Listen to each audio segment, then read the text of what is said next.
Naisipan ko palang gawan ng concrete pan yung mga crayfish natin dito dahil dumadami na sila dito. Huwag tapin kang malagwang salita, mengogo tamo kening semento para aso pantaya kaya katamong gagawang concrete pan. Medyo basic na sa atin yung pag-aalo ng semento dito kasi nagtrabaho naman tayo ng construction dati.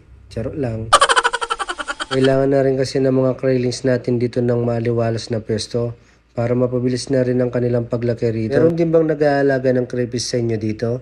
Paki-comment naman sa baba kung meron at pakita nyo naman yung mga concrete pan nyo nang magka-idea naman tayo kung paano gagawin yung design ng ating concrete pan dito. O yan na nga, pagkatapos natin maggalo ng semento dito, nagputol na ako ng bakal dito para mapatibay yung pundasyon ng ating concrete pan dito. So ayan na nga, bali ito nga pala yung kinalabasan ng ating concrete pan dito. Bali naglagay ako ng 3 partition para marami na rin yung ating mailalagay na crayfish at railings dito. Bali ganito nga pala yung kinalabasan o itsura ng ating concrete